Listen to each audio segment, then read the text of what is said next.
ഡിസ്കൗണ്ടുകൾ മാത്രം കൊടുക്കാതെ ഒരു ഫുഡ് ആപ്പിന് മാർക്കറ്റിൽ പിടിച്ചു നിൽക്കാൻ പറ്റുമോ? പറ്റും. സൊമാറ്റോ അതെങ്ങനെയാ സാധിച്ചതെന്നറിയോ? വെറും വാക്കുകൾ കൊണ്ട് ഒരു വിപ്ലവം തന്നെ സൃഷ്ടിച്ചുകൊണ്ടാണ്. അപ്പോൾ ആ ഒരു കിടിലൻ കഥയിലേക്ക് നമുക്കൊന്ന് പോയി നോക്കാം, അല്ലേ? ഒന്ന് ആലോചിച്ച് നോക്കൂ. സൊമാറ്റോ ഒരു ഫുഡ് ആപ്പ് അല്ല, അതൊരു ഫീലിംഗ് ആണ്. വെറുതെ ഫുഡ് ഓർഡർ ചെയ്യാനുള്ള ഒരു ആപ്ലിക്കേഷൻ എന്നതിനപ്പുറം ഇങ്ങനൊരു ഫീലിംഗായി മാറാൻ സൊമാറ്റോക്ക് എങ്ങനെ കഴിഞ്ഞു? ആ ഒരു രഹസ്യമാണ് നമ്മൾ ഇന്ന് ചുരുളഴിക്കാൻ പോകുന്നത്. അപ്പോൾ നമുക്ക് കുറച്ച് പുറകോട്ട് പോകാം, ഏകദേശം 2016-17 കാലഘട്ടത്തിലേക്ക്. അന്ന് സൊമാറ്റോ ശരിക്കും പറഞ്ഞാൽ വലിയൊരു പ്രതിസന്ധിയിലായിരുന്നു. കാര്യങ്ങളൊന്നും അത്ര എളുപ്പമായിരുന്നില്ല അവർക്ക്. അവരുടെ മുന്നിലുണ്ടായിരുന്നത് പ്രധാനമായും 3 പ്രശ്നങ്ങളായിരുന്നു.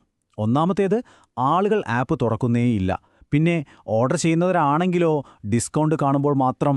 പോരാത്തതിന് അവരുടെ പ്രധാന എതിരാളിയായ സ്വിഗ്ഗി ആണെങ്കിലോ റോക്കറ്റ് പോലെ വളരുകയും ചെയ്യുന്നു. അപ്പോൾ എന്താ സംഭവിച്ചത്? സൊമാറ്റോയുടെ പഴയ കളികളൊന്നും ഏൽക്കുന്നില്ലെന്ന് അവർക്ക് വ്യക്തമായി. അപ്പോഴാണ് അവരുടെ മാർക്കറ്റിംഗ് ടീമിന് ഒരു കാര്യം മനസ്സിലായത്. എന്താണെന്നോ, ആളുകൾക്ക് വിശക്കുമ്പോൾ മാത്രമേ ഫുഡ് ആപ്പുകളെ ഓർമ്മ വരൂ.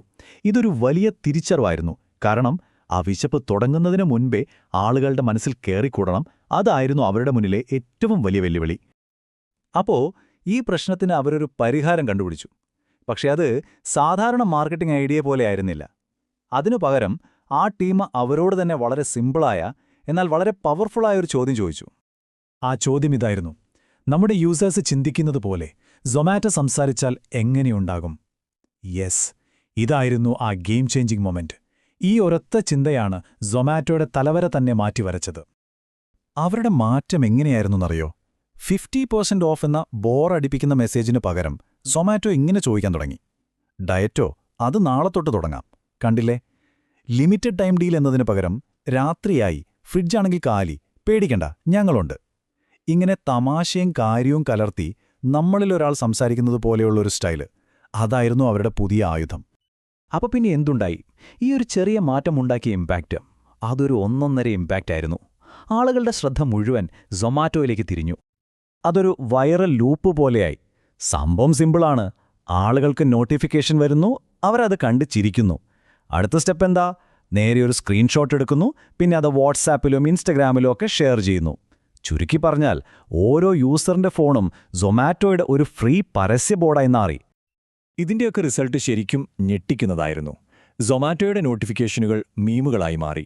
മറ്റു കമ്പനികളുടെ പരസ്യ ബോർഡുകൾ പോലും സൊമാറ്റോയുടെ സ്റ്റൈല് കോപ്പിയടിക്കാൻ തുടങ്ങി. ആപ്പ് തുറക്കുന്നവരുടെ എണ്ണം കുത്തനെ കൂടി. എല്ലാത്തിനു മുകളിൽ സൊമാറ്റോക്ക് അതിൻ്റേതായ ഒരു പേഴ്സണാലിറ്റി, ഒരു വ്യക്തിത്വം കിട്ടി. ആളുകളുടെ മനസ്സിൽ സൊമാറ്റോ ഭയങ്കര ഫണ്ണിയാണ് എന്നൊരു ചിന്ത വന്നു. അതായിരുന്നു അവരുടെ ഏറ്റവും വലിയ മാർക്കറ്റിംഗ് വിജയം. കാരണം ഒരു ബ്രാൻഡ് ഒരു വികാരത്തെ ഇങ്ങനെ സ്വന്തമാക്കി കഴിഞ്ഞാൽ അത് മറ്റാർക്കും അത്ര പെട്ടെന്നൊന്നും കോപ്പിയടിക്കാൻ പറ്റില്ല. അപ്പോൾ നിങ്ങളുടെ മനസ്സിലൊരു ചോദ്യം വരുന്നുണ്ടാവും, അല്ലേ?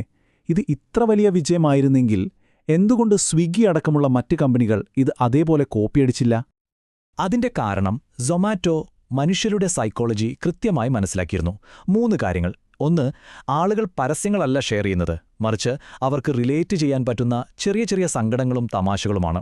2, തമാശ കേൾക്കുമ്പോൾ നമ്മുടെ ഉള്ളിലെ ഇതൊരു പരസ്യമാണല്ലോ എന്ന പ്രതിരോധം അങ്ങില്ലാതാവും.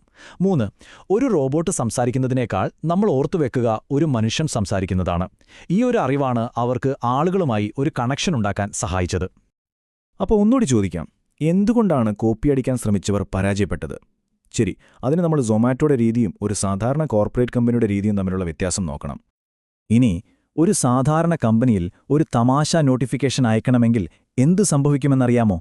ആ ഐഡിയ ആദ്യം HR ഡിപ്പാർട്ട്മെന്റിലേക്ക് പോകും. അവിടെ ഓക്കെ ആയാൽ പിന്നെ ലീഗൽ ടീം അത് പരിശോധിക്കും. അതും കഴിഞ്ഞാൽ അവസാനം CEO കണ്ട് ഒപ്പിടണം.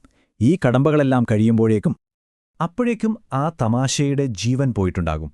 ആ നീണ്ട പ്രോസസ് കാരണം തമാശയുടെ ടൈമിങ്ങും ഫ്രഷ്നെസ്സും എല്ലാം നഷ്ടപ്പെടും. അപ്പോൾ സൊമാറ്റോയുടെ യഥാർത്ഥ വിജയം ആ ഐഡിയ മാത്രമായിരുന്നില്ല, മറിച്ച് അത്തരം ഐഡിയകൾ വേഗത്തിൽ, ഒരു പേടിയുമില്ലാതെ നടപ്പിലാക്കാൻ പറ്റുന്ന അവരുടെ ഒരു കൾച്ചറായിരുന്നു. അപ്പോൾ സൊമാറ്റോയുടെ ഈ വിജയകഥയിൽ നിന്ന് നമുക്ക് പഠിക്കാനുള്ള ഏറ്റവും പ്രധാനപ്പെട്ട പാഠം എന്താണ്? ഇതൊന്ന് ശ്രദ്ധിച്ചു കേൾക്കണം. ആളുകൾ പല ആപ്പുകളിൽ നിന്നും ഫുഡ് ഓർഡർ ചെയ്യും, പക്ഷേ അവർ ഓർക്കുന്നത് ഒരെണ്ണം മാത്രമായിരിക്കും. കണ്ടോ? അതാണ് വെറുമൊരു സർവീസും നമ്മുടെയൊക്കെ ഓർമ്മയിൽ തങ്ങി നിൽക്കുന്ന ഒരു ബ്രാൻഡും തമ്മിലുള്ള വ്യത്യാസം. അതുകൊണ്ട് ഈ കഥയിൽ നിന്നുള്ള ഏറ്റവും വലിയ പാഠം ഇതാണ്: ഒരു ബ്രാൻഡായി സംസാരിക്കരുത്, പകരം ഒരു മനുഷ്യനായി സംസാരിക്കുക. കാരണം ആളുകൾക്ക് കണക്ട് ചെയ്യാൻ പറ്റുന്നത് മറ്റു മനുഷ്യരുമായിട്ടാണ്, അല്ലാതെ ലോഗോകളുമായിട്ടല്ല.